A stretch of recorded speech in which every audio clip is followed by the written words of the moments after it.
Dear students, आज के इस वीडियो में हम गेस पेपर 1 यानी सराव पेपर नंबर 1 के जवाबात देखने वाले हैं। आपके कमेंट्स आ रहे थे कि मराठी कंपोजिट यानी मराठी अंतर्भारती का जो अभी अभी गेस पेपर 1 हुआ है उसके जवाबात क्या है, वो थोड़ा हार्ड पेपर था, ऐसा आपके कमेंट्स आ रहे हैं। तो मैं बोला सरासरी उसके जवाबात आपको बताता चलूँ। खैर, तो अभी हम मराठी अंतर्भारती यानी मराठी कंपोजिट का गेस पेपर 1 ये सॉल्व करेंगे। ज़्यादा टाइम वेस्ट किए बिना हम डायरेक्ट जवाबात देखेंगे, ठीक है।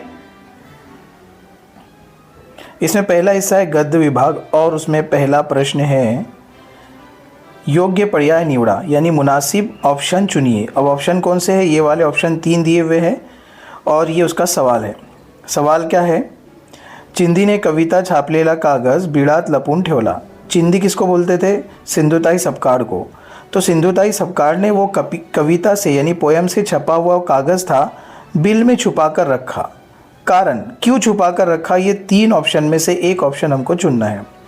पहला ऑप्शन क्या है? चिंधीला छापील कागज आवडायचे। चिंदी को छपे हुए कागज़ पसंद आते थे क्या उनको? सासरच्या लेका नातीचे वाचन आवडत नसे। जो ससुराल के लोग थे उनको पढ़ना पसंद नहीं था। ये दूसरा ऑप्शन।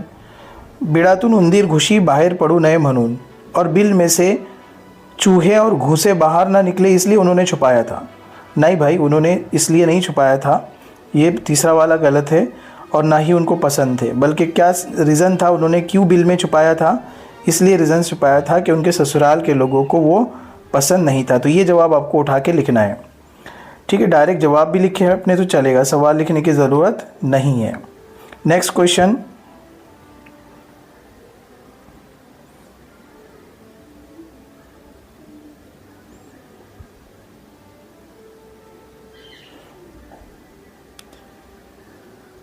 उसी पैराग्राफ पर नेक्स्ट क्वेश्चन पूछा हुआ है, विधाने सत्य की असत्यते लिहा। यानी विधान यानी बयान, बयान जो है वो सत्य है या असत्य है, सही है या गलत है, वो लिखो। सत्य यानी सही और असत्य यानी गलत, ओके। तो उसमें अब ये 4 विधान दिए हुए यहाँ से यहाँ तक हमको। पहला, लेखिके मधली स्त्री शक्ती जागी झाली। मुसन्निफा की स्त्री शक्ती यानी ताकत नुस्वा जाग गई। क्या ये सत्य है? यस, ये सत्य है।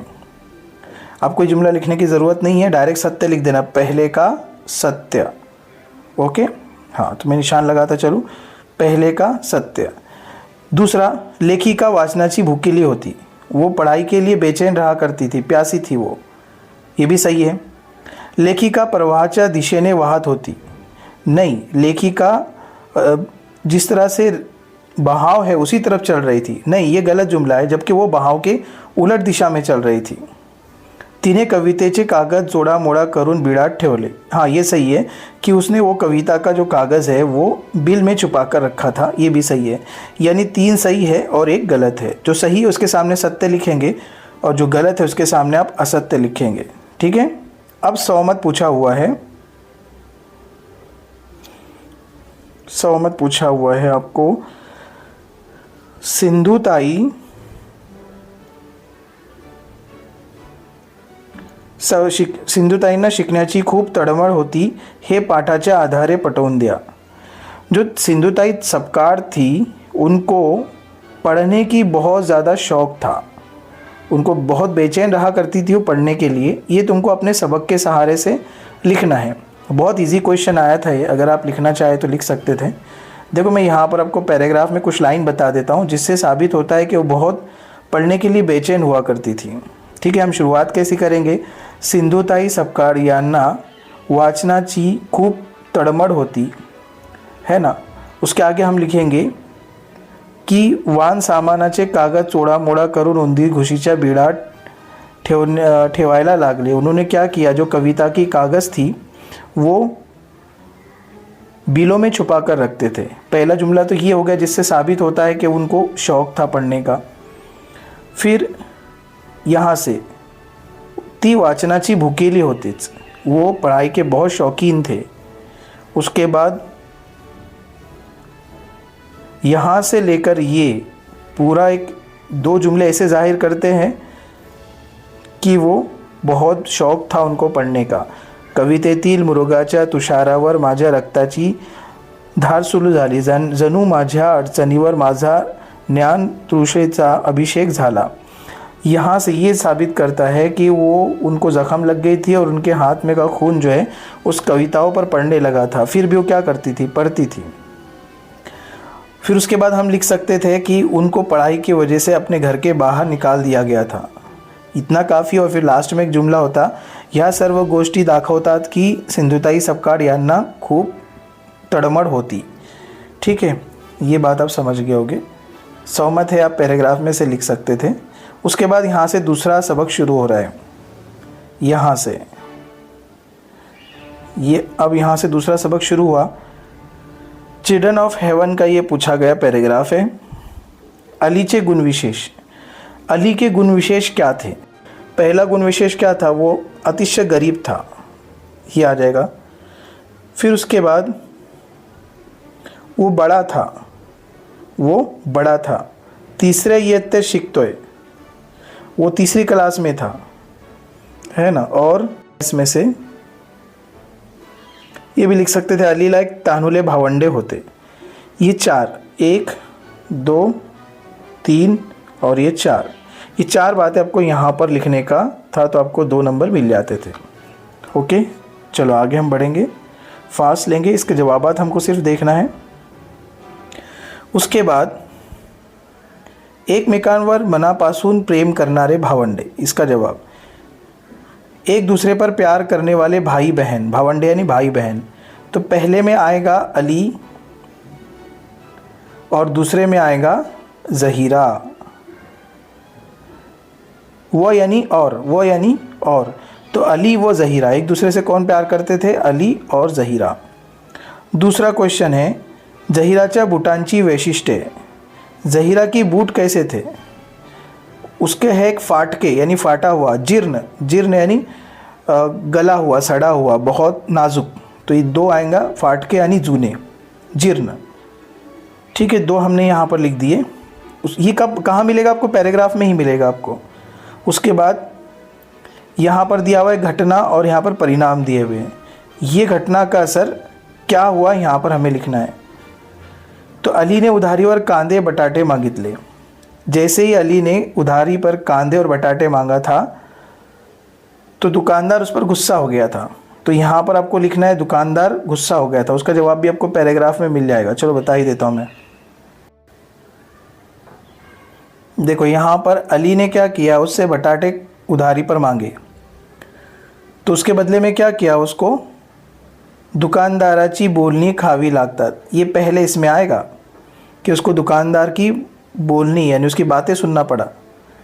तो हम जैसी घटना पढ़ेंगे कि भाई जैसे उसने कांदे बटाटे उधारी पर मांगा तो क्या हुआ, हम यहाँ पर लिखेंगे कि दुकानदार ने उसको खूब बातें सुनाया। दूसरा सवाल है, बूट खोबनीत ठेवने। जैसे ही उसने मेहराब में वो शूज़ रखा तो उस क्या हुआ, उसका भी जवाब उसी के आगे आपको मिल जाएगा। कचरा गोळा करणारे लोग ते टाकाऊ बूट गाडीत टाकून देतात। ये उसका जवाब कि कचरा जमा करने वाले लोग क्या करते हैं, उसका बूट गाड़ी में डाल देते हैं। ये उसका असर हुआ जब उसने मेहराब में शूज़ रखा। ठीक है, नेक्स्ट क्वेश्चन,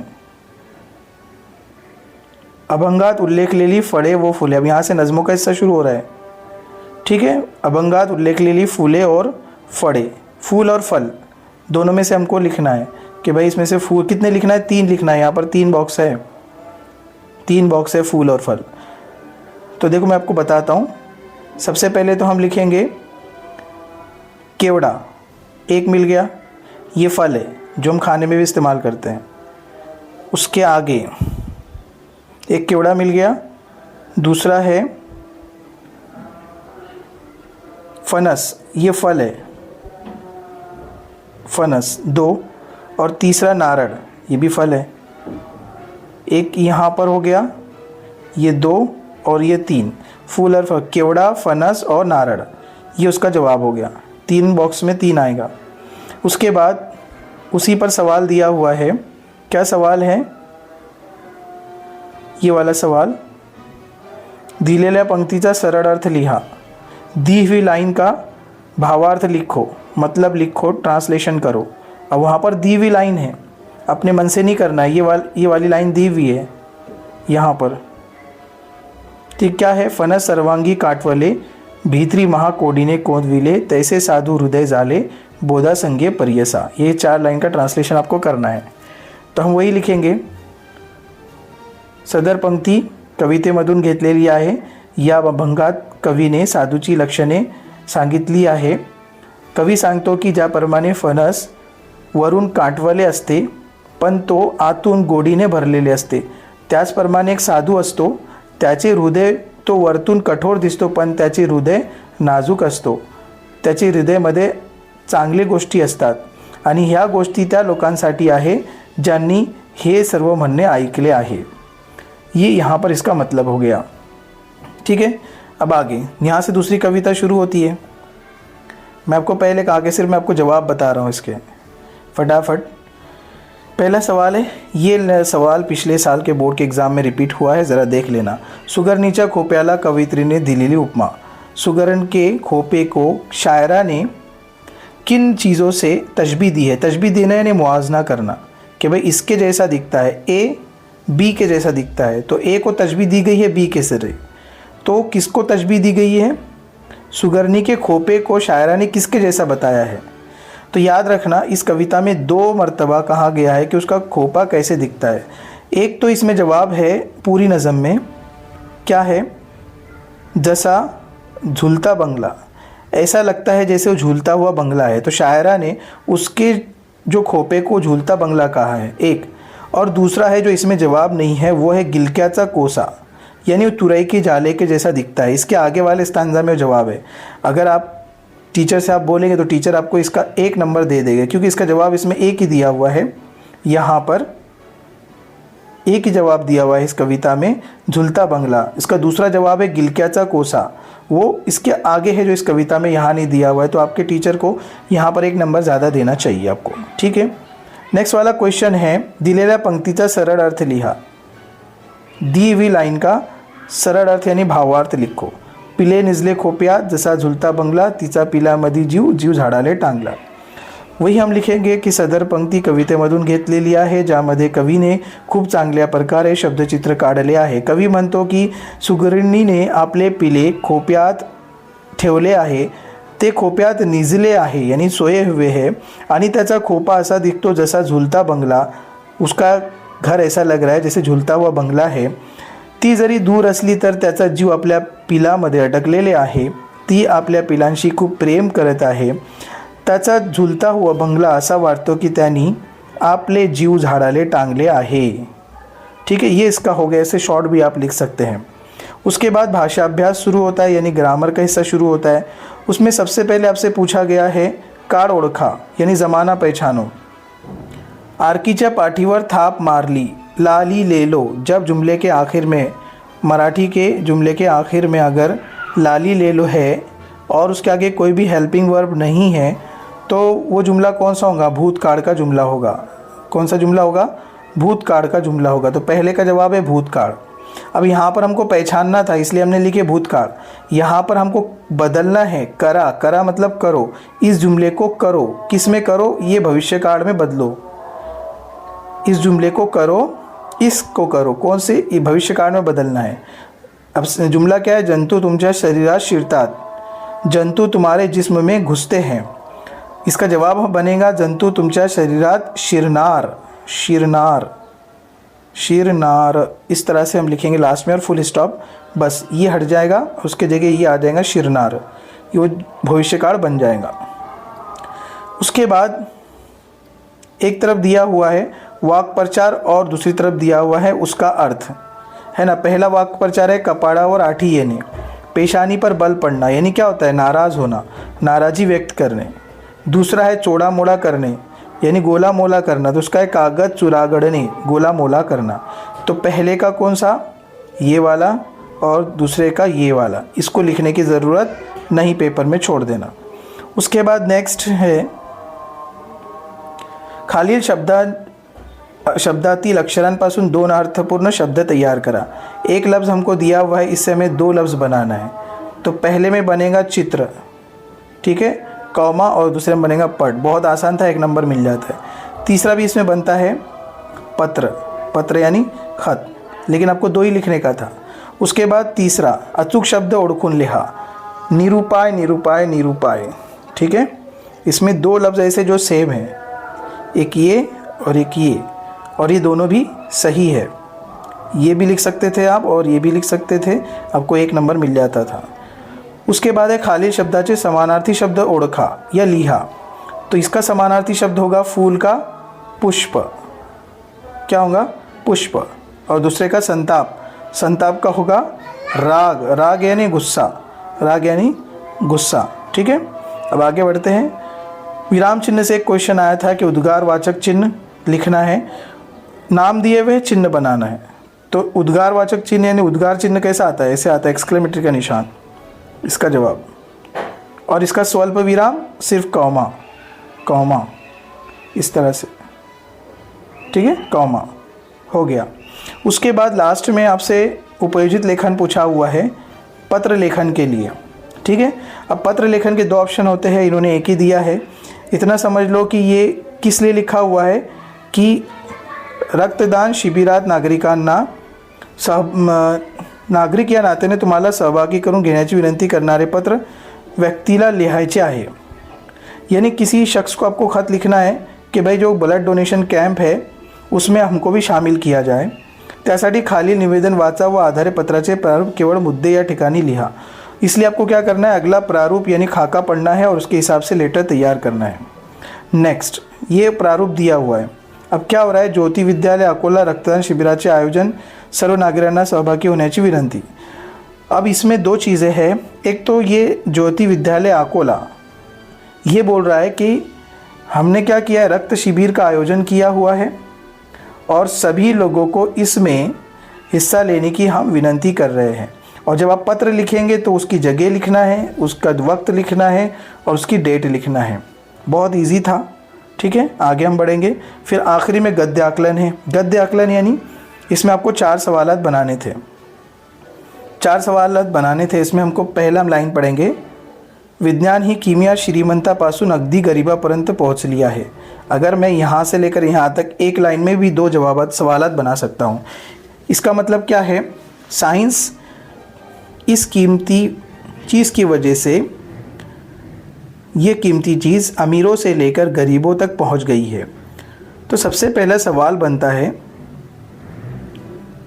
काय श्रीमंतापासून अगदी गरिबापर्यंत पोहोचली आहे। हम ये हटा देंगे, इसकी जगह हम क्या लिख देंगे, काय, और इसके आखिर में लास्ट में सवालिया निशान लगाएंगे।